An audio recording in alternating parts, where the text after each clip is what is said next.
Hi guys, welcome back to Exposed. And if I'm welcoming you back and you like it here, I'd love it if you stayed and subbed. I don't know where to start with this Janice watch. I really don't. I got some emails from someone the other day and we've mentioned it quite a few times on here. But I went sort of down a bit of a rabbit hole and it's like, let's go back to the beginning. Let's back up, like Lisa says. On September the 27th, 2009, her aunt was murdered. Just keep that in your head. And they never found anyone. And the person that sent me the email sent me a link, and they're now re-looking into it, which I think is a great idea. And so I watched that. So I will show you that piece of film when I find it. Is this it? Yeah. Right, let's get rid of me for a minute. Boop. That was Lisa's aunt. And this is what happened to her. Nearly 15 years have passed with no answers. Someone sexually assaulted and strangled Beverly Ennis Moore and left her body in the bathtub of her home in Hampstead. Now, I did a story on Miss Moore's murder just a few months after it happened. Well, now the investigation is getting a fresh set of eyes in the hopes of taking it off Pender County's unsolved murder list.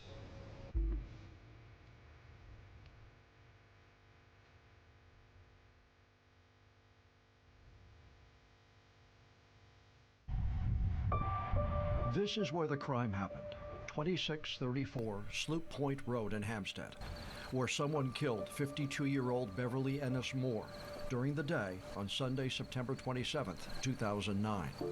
I would say, what a beautiful place to live, out in the country, away from roads and people and things. But then that meant that she had nobody to help her, because had this occurred in a house next door to someone, they might have heard something, noticed something.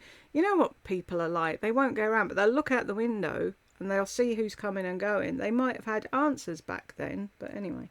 5 months later, at that same scene, This is where she was. I spoke with the lead detective on the case, Scott Lawson, She was a very giving person. She gave to a lot of people. and with Ms. Moore's husband, Daryl. She was a very giving person, gave to a lot of people. Nothing like her niece, huh? He's the one who found her body, sexually assaulted and strangled, left for dead in this bathtub. I was hoping she was alive. I thought she'd OD'd. I thought something she took too many drugs or pills. She took pills, but that wasn't it. The memory of Miss Moore lying in that bathtub, that's a memory that won't ever be erased. To this day, no one has faced charges for murdering Beverly Moore. Notice there she got the same birth date as my mum. Fast forward now to Not the year, but the 17th of December. 2024. Veteran investigator Bill Crowningshield is tasked with re-examining the evidence and trying to find the killer. I do have several names in this investigation in which I have to look at and try to determine whether the person is involved or not involved, and I'm still in the process. One name still on the persons of interest list is Daryl Moore, even though he passed away in 2020. The Moores had split a few months before Beverly's death. I can say that he's still a person of interest in this case. To be able to determine whether he's not, I still have to go through the investigation, and I have not made that decision yet. Another person of interest, the detective says, is this man, James Gorby. Gorby is serving life in prison for killing his stepfather, Roger Mock, in Hampstead a little more than 2 years after Ms. Moore's death. Weeks after the Moore murder, investigators released these sketches of two men seen in the area around the victim's home. From what I read from the case file, that they were not identified, and nobody knew individuals that represented those sketches. So at this point, I do not know who they are. Detective Crowningshield has resent several pieces of evidence from the murder scene to the SBI lab here in Raleigh. He's banking on advancements in DNA testing since 2009 to narrow the field of potential suspects. And if profiles are developed for DNA purposes, of course, that makes the case a whole lot stronger. Now all I have to do is determine who belongs to that profile. Until he gets those results, Detective Crowningshield will build on the investigation started by Detective Lawson and others 15 years ago. See, this went up on September the 9th, 2024. And I don't know if there's anything, did anything come of the DNA testing or whatever. I need to look into that. I meant to, but I didn't. But it'd be so cool if they could close the case and find out who did that to her, because that's fucking awful. Looking for that missing piece of the puzzle. But one thing from 2009 still rings true today. I can't help but believe that there is someone out there who knows something. Someone out there has heard someone talk. Someone out there has a gut feeling about something. That's the information that we might need to put this case to rest. Ms. Moore, I was looking at her ex-husband there, and I was thinking, would he be capable of that? Fighting with her in a bath? can't speak, can't tell us who did this to her. But hopefully this investigation will. And if the investigation leads to an arrest, then that's us speaking for justice. But not just for justice, but for the family also. For the family. Justice for the family. There's one part of the family that couldn't give a flying fuck, which I think is atrocious. And this was her obituary. It says, Beverly Ennismore, 52, of Sloop Point in Hampstead, passed away Sunday, September the 27th, 2009. She was born in Wilmington, North Carolina on December the 17th, 1956. The daughter of the late Edwin Irvin Ennis, Sr. and the late Annabelle Rawlins Ennis. Beverly was much loved by her family. She had worked at General Electric for 18 years until her early retirement. Isn't that where John worked? As an IT man, General Electric. She's survived by her husband Darrell Moore and 3 precious daughters, Stephanie, Rosalynn and Brandy Moore, sister Dina E. Gertz and husband John, brother Edwin, 1, Ennis Jr. and wife Nancy, and sister Jackie E. Manasseh and husband Mike, all of Wilmington, niece Lisa G. Duncan, nephew Jay Gertz, and niece Erica Innes, all of Wilmington. Funeral services will be held, right, keep this in your mind, 3 p.m.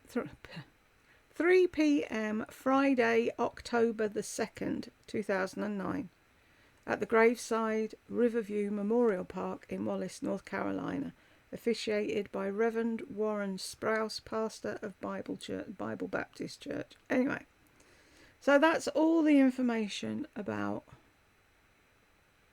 Lisa's aunt. Then I went to see where the nearest video was.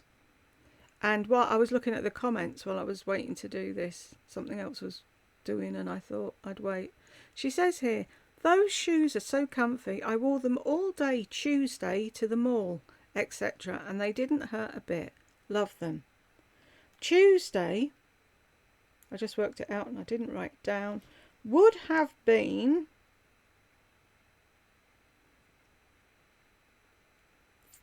28th, I think, or the 29th, which is 2 days after her aunt was murdered. This video, it says 3rd of October. That's how it looks for me. It was probably the 2nd of October because it's Friday. And she's saying, hey everyone, it's Friday. This was the day her aunt was buried. And this is the video Lisa put out. Hey everyone, it's Lisa. Happy Friday. Today I just have a small haul. I was hoping I was going to get a package from Old Navy. I ordered, I think, 3 dresses from Old Navy online. and I don't think they're going to get here till tomorrow, so I'll have to save those for next week. So I'll show you a few things that I got this week. Not a big shopping week, but my favorite thing I got is these. Not a big shopping week. That's all she had to say for herself. Are these. And it's a pair of, I've been wanting a pair of those open-toed boots or booty type things, but I didn't want them too outrageous. Yeah, no, it would have been the Tuesday before she thingied it. This is Lisa when her aunt has been murdered and she's been buried that day. To be able to wear them with leggings and dresses and jeans. And I got these from Piper Line. And they are Ted Cole Reaction. I cannot remember. Platinum Tart is the style number, and I believe they were like 89 or something. But I haven't worn them yet, but they are very comfortable. I've worn them around the house to make sure I like them. I'm looking at her there and she hasn't got thingy eyes, what are they called? Hooded eyes. Where's her hood? So she went and had her eyelids done when she didn't need them to. Typical Lisa. Yeah, anything that has that, I'm attracted to that platform because then that keeps the balls of your feet from getting too sore. And then I love this elastic, and I love this like the stud detail, and I love that good sturdy heel. So if you're like me and you were looking for a good little basic pair of booties to wear with sweater dresses and leggings, and also toes or stockings, what am I trying to say, tights, I think you could wear with these. So I'm excited about that. Love those. I went to Mac, let's see, Monday or Tuesday, whenever I saw on the Mac website that the new... Oh, Monday or Tuesday. When my aunt was being murdered, I was in Mac. Really? I can't stomach any more of this, so I'll put the link in the comments so that if anybody wants to go and watch this, they can go and watch it. But it's like just when you think she can't get any worse. I just can't with her. Anyway, this is Janice Watch for now, and if I find anything else or think of anything else, I will add it in another one. And if you got to the end of me, thank you very much, and I'll see you in the next one.